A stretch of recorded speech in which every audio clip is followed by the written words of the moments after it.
cameras flashed. Oh, yeah. The crowd froze. And just like that, Hollywood had a new obsession. They really did. Picture it. The iconic wrought iron gates of the Playboy Mansion closing, locking away this world of pure fantasy. Right, the ultimate blonde sisterhood. Exactly. 3 women living a life of unimaginable glamour, sharing the screen, sharing a home, and, well, famously sharing a man. Yeah, that was the hook, right? But behind those velvet ropes, away from the carefully curated reality TV lighting, a bitter psychological war was already brewing. Welcome to Starscope Report. Yes, welcome. Join Jordan and Jamie as they uncover Hollywood drama, music industry shakeups, and viral influencer scandals. From red carpet surprises to social media controversies, we dive deep into the stories behind the fame. And today, we are taking a magnifying glass to a headline story that has fascinated pop culture for over a decade. The real reason Holly Madison and Kendra Wilkinson fell out. Such a wild story. It really is. And we're deconstructing this 14-year feud, not just as, celebrity gossip, but as a masterclass in producer manipulation and media psychology. Right, because there's so much more beneath the surface here. Totally. Our stack of sources today is incredibly diverse. We are cross-referencing classic entertainment tabloids, like Us Weekly and Extra TV. The classics. Right.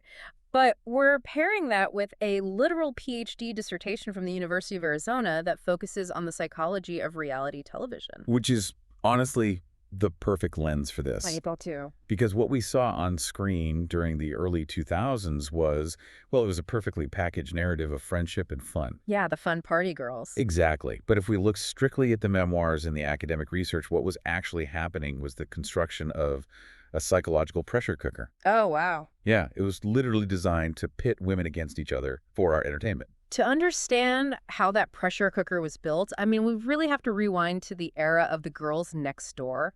Right, which absolutely dominated television from 2005 to 2010. It was everywhere. And the show focused on Hugh Hefner's 3 primary girlfriends at the time, right?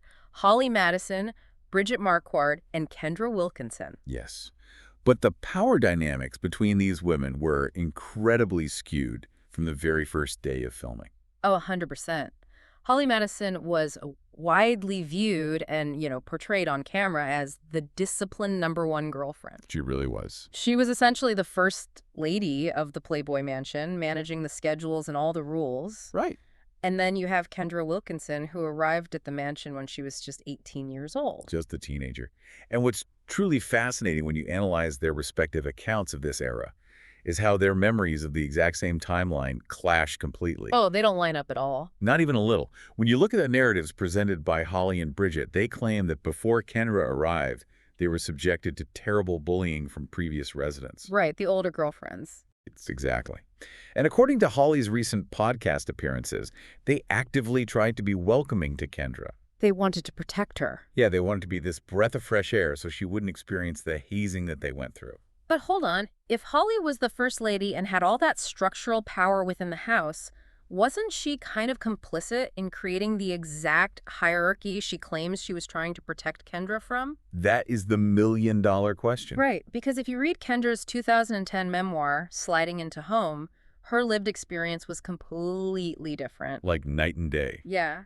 Kendra wrote that she felt like a third wheel. She described herself as a guy's girl who never really bonded with Holly and Bridget. She felt deeply isolated. Exactly. And Holly was allegedly furious when she finally read that. She countered that Kendra's room was a jump dump of possessions that literally smelled like dog urine. I remember that quote. It's so visceral. It really is. To me, this sounds less like a sisterhood and more like being locked in a high-stakes sorority where the hazing never actually stops. That's a great way to put it. It's like, was this sisterhood doomed from the start because they were inherently competing for the exact same man's attention and resources? Well, psychologically speaking, yes. That is precisely the mechanism at play here. So it was rigged from the start. Essentially. The psychological term for this environment is a scarcity economy. A scarcity economy. Right.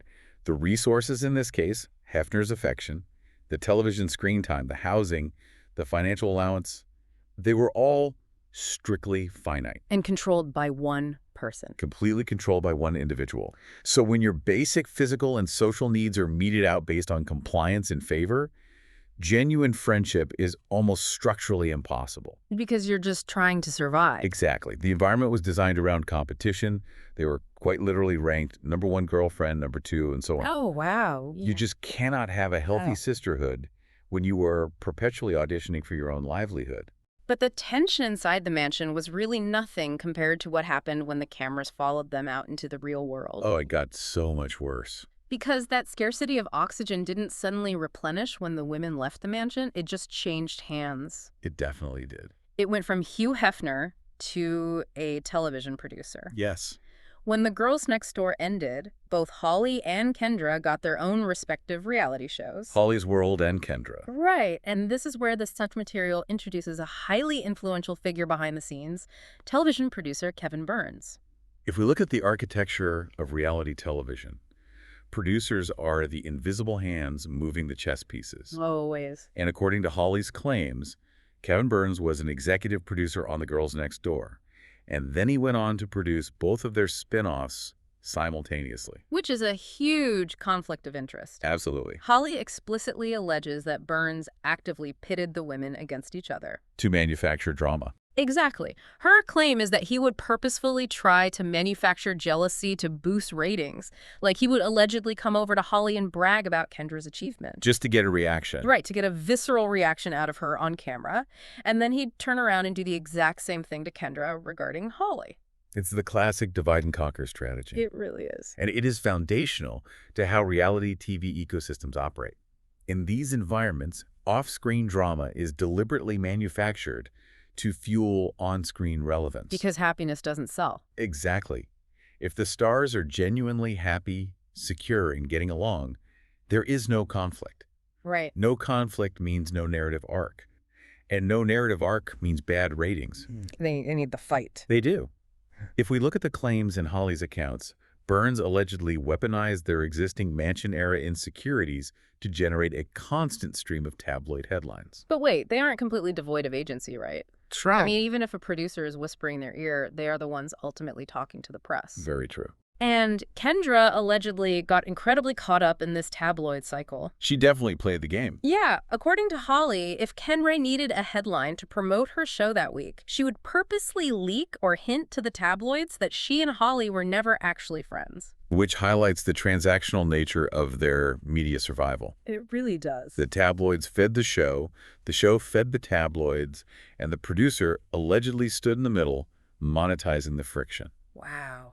And if you are loving these Hollywood twists, by the way, make sure you're subscribed. We've got even crazier stories ahead, so hit that button so you don't miss anything. You really won't want to miss what happens next. No, because all that friction culminated in a massive explosion in 2012. The texts. Yes, the texts. I want to read you the exact text exchange from our sources that ended it all. It's brutal. It is. According to Holly, she texted Kendra about a misleading tabloid headline, and Kendra basically brushed it off. All right. So Holly pushed back, texting, and I quote, "I think you're being really effing fake right now." Calling it out. Yeah. To which Kendra completely lost it, replying in all caps, "Who are you? I don't even know you. We were never friends. It was all just work." That specific text message is crucial. Because it's so honest. Yes, it strips away all the Hollywood gloss. Yeah. It was all just work. That was the final nail in the coffin for their private communication. They didn't speak again for over a decade after that. Exactly. But that text exchange was really just the private detonation. Right. The real war was just waiting for a public battlefield. Which brings us to the Battle of the Memoirs. The book wars. Yeah. In 2015, Holly released her book, Down the Rabbit Hole. And she fundamentally changed the public narrative around Hugh Hefner and the Playboy Mansion. She shattered the illusion. She really did. We need to be clear here that we're just reporting on the claims made in these sources, but Holly accused Hefner of deep psychological manipulation. Very serious allegation. Yes. She claimed he routinely handed out quaaludes to the women. She completely dismantled the fun, carefree image that the public had bought into for years. Right. And notably, she took aim at Kendra, calling her the fakest person I've ever met. Now, if we look at Kendra's response, she did not take this quietly. Not at all. She went on WETV and launched a fierce, highly publicized defense of Hefner. Oh, yeah, she went hard. She did. She called Holly a liar, referred to Hefner as an amazing human being, and claimed that Holly's entire book was purely about revenge. Because of the money. Right. Exactly. Kendra's perspective was that Holly had an ulterior motive from day one, that she wanted Hefner's kids, a piece of Playboy, and a spot in his will. Right. And when she didn't get those things, she wrote a tell-all to destroy his legacy. And Holly fired back regarding the Quaaludes, noting, well, he wasn't handing them out when you came around. Right, pointing out the timeline gap. Exactly, pointing out that Kendra arrived much later and might not have seen the same things. Makes sense. But Kendra delivered what might be the ultimate brutal assessment of their dynamic. She said on camera, at the end of the day, what we did was we just effed the same man. That's not friends. It's a staggering quote. It's so intense. I was thinking about this massive disconnect, and the best way I can conceptualize it is it's like reading their two memoirs is like talking to two people who survived the exact same horrific car crash. And that's interesting. Right. But they remember totally different drivers behind the wheel. Wow. How does memory bend so drastically under the weight of trauma and public scrutiny? You know, that analogy actually perfectly illustrates the psychological mechanism at play here. Really? Yeah. When individuals experience a highly stressful, restrictive environment like that scarcity economy we discussed earlier, their brains adopt entirely different survival mechanisms to cope. So they cope differently. Right. Holly's survival mechanism was to try to control the environment. By being the first lady. Exactly. She became the rule follower to carve out a sense of safety and predictability. That makes total sense. And Kendra's survival mechanism was detachment. She became the guy's girl, the outsider who didn't care about the rules, because caring would have made her vulnerable. Wow. So they were basically playing two totally different games in the same house. Because they adopted such opposing roles to survive the exact same crash, their brains literally encoded the experience differently. That is wild. Right. To Holly, the mansion was a psychological prison. To Kendra, it was a stepping stone, a job. They aren't necessarily lying in their memoirs. They are reporting their own subjective emotional realities, which were forged by their specific trauma responses. That is so fascinating. And honestly, we've seen the tabloid headlines, but wait until you hear what science has to say about why we literally can't look away from this exact type of toxicity. It gets deep. It really does. This brings us to the most uncomfortable part of our source material, because this isn't just about two women trying to process their trauma. No, it involves all of us. Exactly. It's about why you and I, the audience, literally couldn't look away from the wreckage. Right. And to peel back this layer, we have to dive into that fascinating PhD dissertation from the University of Arizona by Paulina Swetkowski. Which is brilliant research. Swetkowski's work elevates this entire feud from a celebrity spat to a textbook case of a much broader cultural phenomenon. Because it's not an isolated incident. Not at all. Her dissertation explores how reality TV affects viewers, and she drops a shocking statistic right off the bat. Let's hear it. Reality shows feature almost 3 times as much aggression as scripted television. 3 times. 3 times. Oh. But it is a very specific type of aggression. We aren't talking about physical violence here. Right. We're talking about an academic concept called relational aggression. Relational aggression. Okay, meaning behaviors intended to harm someone by damaging their relationships or their social status. Yes. So like gossiping, backstabbing, rumor spreading, forming cliques, leaking stories to the press. Precisely. Sending a text that says, I think you're being fake, and then leaking the fallout to a tabloid is textbook relational aggression. Releasing a tell-all memoir to destroy someone's social standing is relational aggression. Exactly. And what Swetkowski's dissertation explores so brilliantly is how this impacts you, the audience, through something called social cognitive theory. Let's really break that down. How does watching this on a screen rewire the person sitting on their couch? So, social cognitive theory suggests that human beings learn behaviors by observing others, Okay. particularly by observing who gets rewarded. On reality TV, characters who engage in high-level relational aggression, the ones who scream at dinner parties, who spread the malicious rumors, who start the feuds, they are actively rewarded by the system. Oh, wow. Yeah, they get more screen time. They get the magazine covers, and they get the lucrative spin-off shows. They become the stars. Right. And when the audience absorbs this repeatedly, Their brains subconsciously map relational aggression to social survival and resource acquisition. So if I'm hearing this right, watching them tear each other apart actually wired viewers to think backstabbing equals success. Basically, yes. We were internalizing their toxicity without even realizing it. We were. But why are we drawn to it in the first place? Like, why is it so entertaining to watch people ruin their personal lives? Well, the research points to two distinct psychological mechanisms: downward and upward social comparison. Okay, what's downward? Downward social comparison is the relief we feel when we watch these wealthy, beautiful people absolutely destroy their personal lives. Oh. It makes us feel better about our own normal, perhaps mundane lives. You watch them and think, well, my life isn't perfect, but at least I'm not screaming at my former best friend through the pages of Us Weekly. At least I'm not fighting over a millionaire in a mansion. Right. It's an ego boost. It totally is. But simultaneously, there is upward social comparison. Which is what? That's where we associate their relational aggression with wealth, fame, and influence. We see that fighting and backstabbing gets them huge houses and celebrity status. I see. So subconsciously, viewers might start to believe that being ruthless or relationally aggressive is a necessary trait for upward mobility in society. Oh, man. That is a deeply unsettling thought. It really is. It makes me want to ask a really uncomfortable question about our own complicity in all of this. Let's hear it. Are we, the viewers, actually the ultimate villains here? Oh. I mean, if we reward relational aggression with massive ratings, if we buy the memoirs, if we click the tabloid articles and tune into the spin-offs, didn't we essentially fund the destruction of Holly and Kendra's friendship? That is the ultimate paradox of reality television. The reality TV machine only produces what the audience consumes. Supply and demand. Exactly. Kevin Burns, the producer, wouldn't have allegedly pitted them against each other if millions of people weren't tuning in to watch the fallout. Right. We, the viewers, provided the financial incentive and the attention economy necessary for their relational aggression to be profitable. Wow.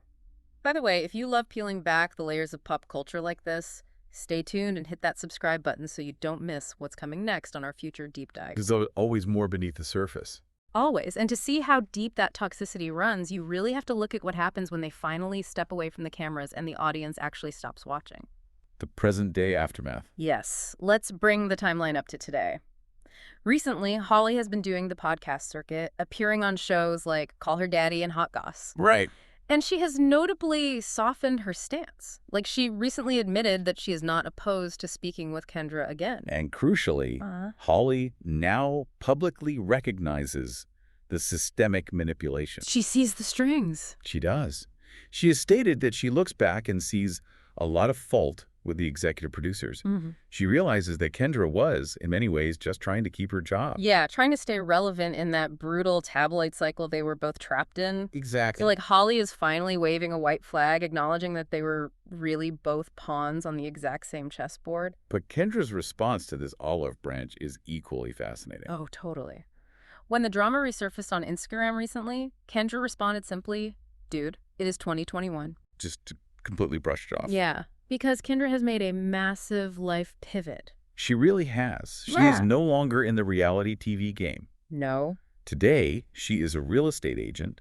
She's a single mom to 2 kids, and she claims she's all love now. Which is amazing for her. It is. She frequently posts about embracing her natural aging, dealing with wrinkles, and just finding ultimate happiness away from the chaos of Hollywood. I love that. She publicly stated that she spent 20 years trying to impress others, and now her life is just about her and her children. How do you view Kendra's complete exit from the spotlight through the lens of the academic research we've been discussing? Well, Kendra's exit is a literal rejection of the relational aggression required to survive in that ecosystem. She just opted out. Exactly. Yeah. She realized that to stay in the reality TV world, she would have to keep fighting, keep gossiping, and keep defending her past trauma. Right. By stepping away, getting her real estate license, and refusing to engage with the tabloid cycle, she opted out of the scarcity economy entirely. She stopped playing the game. She recognized that the only way to win the game was to stop playing it. It is incredible to look at the full arc of this story, because what started as a seemingly petty celebrity spat over a man was clearly never just about that. Not at all. It was a 14-year psychological war. A war fueled by an allegedly manipulative producer pulling the strings behind the scenes. Absolutely. It was driven by the conflicting trauma responses of two very young women who were trapped in a highly toxic, competitive scarcity economy. Yes. And it was sustained for over a decade by a media machine that literally monetizes broken friendships. And we sat on our couches, observing their relational aggression, using their pain for our own downward social comparison, effectively paying the admission fee to watch their relationship burn to the ground. Man. Which leaves me with one final kind of terrifying thought for you, the listener, to mull over. Well, let's hear it. If your entire reality, your friendships, and your conflicts are orchestrated by a producer for an audience's entertainment, at what point do the characters you play completely consume the real you? Right. If the producers wrote the feud to keep the ratings high, did Holly and Kendra just forget how to step out of character? When the line between your actual identity and your television persona dissolves, the damage becomes very real, even if the premise was manufactured. Remember those flashing cameras and the velvet ropes we talked about at the very beginning of this deep dive? Yeah. We always thought those wrought iron gates were there to keep us out. But maybe, just maybe, they were actually there to keep them trapped inside the illusion. A gilded cage fueled by our attention. You've been listening to Starscope Report, where Jordan and Jamie uncover the stories shaping Hollywood, music, and pop culture. Thanks for tuning in, and don't forget to subscribe for more stories that keep the stars shining.